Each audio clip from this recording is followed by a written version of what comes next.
সুপ্রিয় বন্ধুগণ, আসসালামু আলাইকুম। আমি এই পর্বে আলোচনা করব 10টি টিপস নিয়ে। এই টিপসগুলো আপনাদের আশা করি অনেক উপকারে আসবে।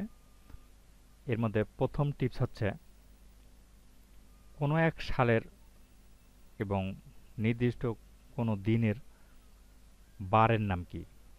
যেমন এখানে বলা হয়েছে যে 1971 সালের 26শে মার্চ কী বার ছিল। সেক্ষেত্রে আপনাকে টাইপ করতে হবে ইকুয়াল টু টেক্সট এবং ব্র্যাকেটের মধ্যে লিখতে হবে A1, অর্থাৎ যে সেলের মধ্যে আমরা ডেটটি লিখেছি সেটি, কমা দিয়ে এবং ডাবল কোটেশনের মধ্যে লিখতে হবে DDDD এবং ডাবল কোটেশন শেষ করে ব্র্যাকেট ক্লোজ করতে হবে। এখানে বলে রাখি DDDD যদি আপনি 4টি দেন তাহলে এখানে যে ফ্রাইডে পুরা বারের নামটা দেখা যাচ্ছে। এই ফ্রাইডে এর জায়গায় আমি ডিডি এর জায়গায় যদি 3টে অক্ষর দিয়ে যদি এন্টার দিই তাহলে দেখেন 3টি অক্ষর দিয়ে বারের নামটা লেখা হয়েছে। টিপস নাম্বার 2, আমি এখানে জানবো যে আমি কি নামে ফাইলটা রেখেছি এবং ফাইলটার লোকেশন কোথায়। তার জন্য আমাকে টাইপ করতে হবে equal to text equal to cell CELL cell. এখানে সেল লেখাটি দেখা যাচ্ছে, আমরা এখানে ডাবল ক্লিক করেও দিতে পারি এবং ডাবল ক্লিক করার পরে আমাদেরকে দিতে হবে ফাইল নেম। তো ফাইল নেমে আমরা ডাবল ক্লিক করেও ফাইলের নামটা দিতে পারি। ফাইল নেমটা টাইপ না করেও আমরা এইভাবে ডাবল ক্লিক করে দিতে পারি এবং শেষে ব্র্যাকেট ক্লোজ করার জন্য আমাদেরকে ব্র্যাকেট দিতে হবে এবং এন্টার দিতে হবে। এন্টার দিলে এখানে দেখা যাচ্ছে সি এর পর কোলন আছে, অর্থাৎ সি ড্রাইভের ইউজার এবং অ্যাটোস। এই অ্যাটোসটা হচ্ছে আপনারা উইন্ডোজ ইনস্টল করার শেষে যে কম্পিউটারের একটা নাম দিতে হয়, তাতে একটা মালিকের নাম চায়, সেই নামটা, সেটা যে আপনারা যে নাম ব্যবহার করবেন সেই নাম হবে। এবং আমি ডেস্কটপে ফাইলটি রেখেছি, এই জন্য আমাকে এখানে ডেস্কটপ দেখাচ্ছে এবং আমার ফাইলের নাম হচ্ছে স্পেল নাম্বার। স্পেল নাম্বারের উপর আমার একটা টিপসও রয়েছে। আপনারা দেখতে পাচ্ছেন এখানে স্পেল নামে একটা ওয়ার্কশিট রয়েছে। আমি এটা পরবর্তীতে প্রকাশ করব, আপনারা দেখে নেবেন। তো এটা বলে রাখি, আপনারা যে কোনো সংখ্যা টাইপ করেন না কেন সেটা আপনাকে ইনওয়ার্ডে লিখতে হবে না, এটা কম্পিউটার নিজের থেকেই লিখে দিবে। তো টিপস নাম্বার 3তে আমি দেখাবো আপনারা সময় কিভাবে জানবেন সেটি। অর্থাৎ সময় জানার জন্য আমাদের কন্ট্রোল শিফট এবং কোলন ব্যবহার করতে হয়। কিবোর্ড থেকে কন্ট্রোল শিফট এবং কোলন চাপ দিলে এখনকার সময়টা শো করবে এবং এখানে ডেট, পরের লাইনে আমি টিপস নাম্বার 4 এর ডেট দেখতে যাচ্ছি। ডেট দেখার জন্য কন্ট্রোল ধরে সেমিকোলন দিতে হবে।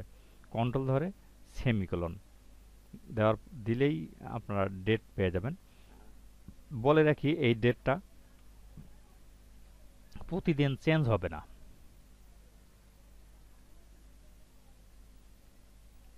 তারপরে টিপস নাম্বার 5, আমি যদি কোনো একটা সংখ্যা লিখে এন্টার করছি এবং সাথে সাথে সেটা কালার চেঞ্জ হয়ে যাচ্ছে, তো এটা কন্ডিশনাল ফরম্যাটিং এর কাজ।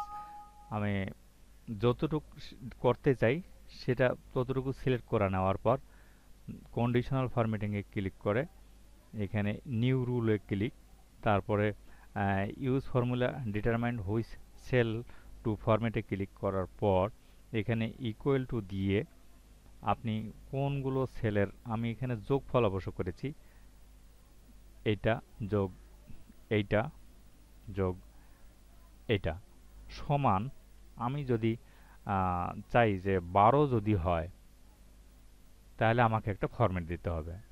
ধরুন আমি ফরম্যাটটা দেব ফিল কালার দেব লাল টুকটুকা, এবং ফন্ট কালার দেব এখান থেকে সাদা ধপধপা, এবং বোল্ড করে দেব, দিয়ে ওকে দেব, আবার ওকে দেব। তাহলে এখানে দেখা গেছে আম, যোগফল আছে 11, তা আমি 6কে যদি 7 করে দিই, দিয়ে এন্টার দিই, দেখবেন এটা লাল হয়ে গেছে। ঠিক অনুরূপভাবে আপনার যোগফল যেখানে না পাবেন সেটাও আপনারা ওইভাবে করে নিতে পারেন ইচ্ছা মতো।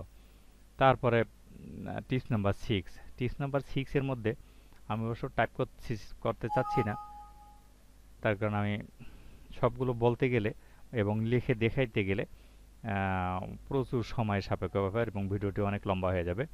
আপনাদের সুবিধার্থে আমি এটা টাইপ না করেই বলে দিচ্ছি।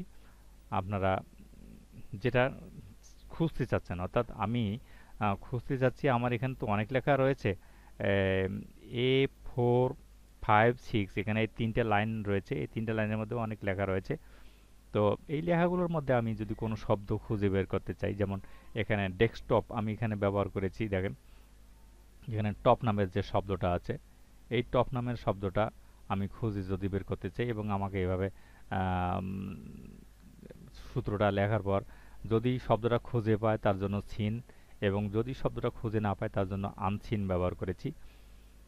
তো এটা লেখার পর জাস্ট এখান থেকে এন্টার দিলে এখানে সিন দেখা যাচ্ছে, এবং পরের লাইনগুলো করার জন্য আমি এখানে জাস্ট এটাকে ড্রাগ করে দিলেই পরের লাইনগুলোতে সিন থাকলে, অর্থাৎ শব্দটা থাকলে সিন দেখাবে এবং না থাকলে আনসিন দেখাবে, এবং এখানে আনসিন দেখা যাচ্ছে। আসলে এখানে তো টপ, এই যে A5 সেলের মধ্যে টপ শব্দটা নাই, এবং A6 এর মধ্যে টপ শব্দটা নাই, এই জন্য আনসিন দেখাচ্ছে। তো দেখাইলেই সিন দেখাবে, যেটা আমরা প্রথমে পেয়েছিলাম। এবং 7 নম্বরে আমি যে 7 নম্বর টিপসটা দেখাবো সেটি হচ্ছে, আমরা যতগুলো লেখা লিখেছি, অর্থাৎ A4 এর মধ্যে কতগুলো অক্ষর আছে, সে অক্ষরগুলো জানার জন্য আমাদেরকে ছোট্ট একটা সূত্র লিখতে হচ্ছে, সেটা হচ্ছে লেন, LEN, লেন লেখার পর আপনি কোন সেলের শব্দটা সম্বন্ধে জানতে চাচ্ছেন সেটাকে সিলেক্ট করে নিয়ে এন্টার দিলেই আপনি সেটার সম্পূর্ণ লেটার সংখ্যাটা পেয়ে যাবেন, এবং বাকিগুলো ড্রাগ করে আপনারা পরেরগুলো পেয়ে যাবেন। এবং টিপস নাম্বার 8, টিপস নাম্বার 8 হচ্ছে খুব গুরুত্বপূর্ণ এবং খুব মজার একটা টিপস। সেটি হচ্ছে, আমরা আমরা তো জানি যে equal to today, TODAY, today, এবং ব্র্যাকেট দোনো পাশে দিব, অর্থাৎ এখন যদি এন্টার দিই তাহলে আজকের তারিখটা পাওয়া যাচ্ছে। তো এখানে ব্যাপার হলো যে আজকের এই তারিখটা কিন্তু আগামীকালকে চেঞ্জ হবে না। আজকে 15 তারিখ দেখাচ্ছে, 15 তারিখ আজীবন 15 তারিখ থেকে যাবে, এবং ওই 2020 থেকে যাবে। কিন্তু আপনি যদি চান যে না, এটা প্রতিদিন চেঞ্জ হবে, অর্থাৎ তারিখ চেঞ্জ হবে, আপনার এটাও চেঞ্জ হবে, তাহলে সেই ক্ষেত্রে আপনাকে টাইপ করতে হবে এই টুডের পরে আরও একটি ব্র্যাকেট দেবেন, এবং সমান চিহ্নের পরে আরও একটি যদি আমরা ব্র্যাকেট দিয়ে এটাকে একবারে বেঁধে রেখে তারপর এন্টার দিই, তাহলে দেখবেন এই ডেটটা প্রতিদিন চেঞ্জ হবে। তো আপনাকে আমি পরীক্ষামূলক এটা করিয়ে দেখাইতে পারি। যেমন এখানে আমার তারিখ আছে 15, আমি এখানে তারিখটা চেঞ্জ করে দিই জাস্ট দেখানোর জন্য, চেঞ্জ করে দিচ্ছি। এখানে 5টা, তাহলে 11টা 59, 11টা, সরি 11টা 59 মিনিট দিয়ে ওকে দিলাম, ওকে 11টা 59, তাহলে আমাকে 1 মিনিট অপেক্ষা করতে হবে পরের দিনের তারিখটা পাওয়ার জন্য। যখন আমরা এখানে দেখব 12টা হয়ে গেছে, ঠিক তখন এখানে অটোমেটিক তো আর চেঞ্জ হবে না, আমাকে রিফ্রেশ করতে হবে। তো আমরা 12টা বাজা পর্যন্ত একটু অপেক্ষা করি, অর্থাৎ 1 মিনিট অপেক্ষা করি, এবং যখন এখানে 12টা দেখতে পাবো তখন আমরা একটু রিফ্রেশ দিব।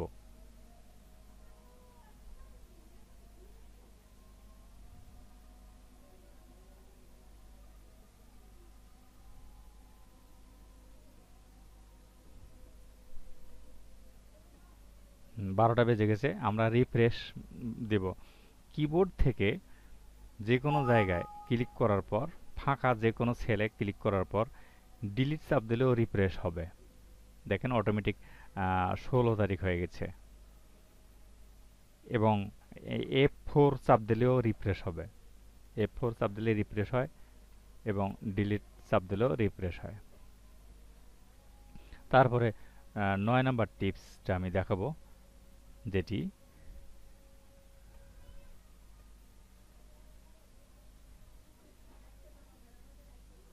সেটি হচ্ছে আমি যে কোনো জিনিস লিখলে সেটা যেন আমি কখন লিখলাম সেটি যদি আমি পেতে চাই, তাহলে আমাকে এই সূত্রটা টাইপ করে আন্ডার দিতে হবে। এবং এই সূত্রটাকে আসলে কেন্দ্র করে লেখা হচ্ছে এইচ কে কেন্দ্র করে, অর্থাৎ এইচ কলামের মধ্যে আমি যদি কোনো লেখা লিখি, যেটাই লিখি না কেন, যেমন ওপরে ওপরে ইটিং লিখেছি, খাওয়া ঘুমানো ছাড়া তোর কোনো কাম নাই, ধরেন স্লিপিং, স্লিপিং লিখলাম, এন্টার দিলাম। দেখেন স্লিপিং কয়টার সময় লিখলাম সেটা আমাকে এখানে ডেট বাই ডেট দেখাচ্ছে। তো এইভাবে যতটুকু দেখতে চাই অতটুকু আমাকে সিলেক্ট করে নিতে হবে।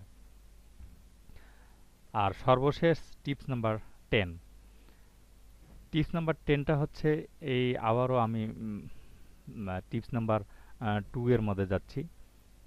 সেটা এখানে আরেকটা আমি ইতিপূর্বে একটা ভিডিও দিয়েছি যে কম্পিউটার অন করার পর আপনি যখন এক্সেল প্রোগ্রামটা অন করবেন, তো অটোমেটিক আপনার ফাইলটা ওপেন হবে, অর্থাৎ প্রোগ্রাম অন করলেই আপনার ফাইলটাই ওপেন হবে। তো সেটি করার জন্য আমি একটা ইতিপূর্বে একটা টিপস দিয়েছি, তারপরেও বলে রাখি। আপনাকে এটা করার জন্য যেটা করতে হবে সেটি হচ্ছে আপনার ফাইলে ক্লিক করে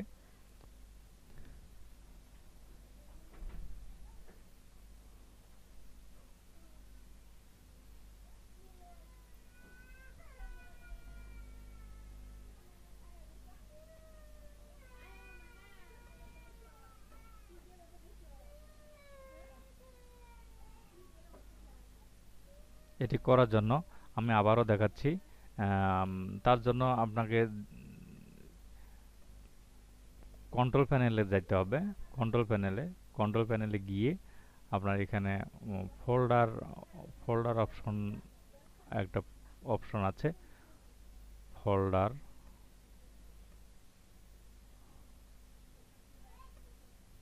এই যে ফোল্ডার অপশন, এই ফোল্ডার অপশনে ক্লিক করার পর এখানে ভিউতে ক্লিক করতে হবে। ভিউতে ক্লিক করার পরে এই যেখানে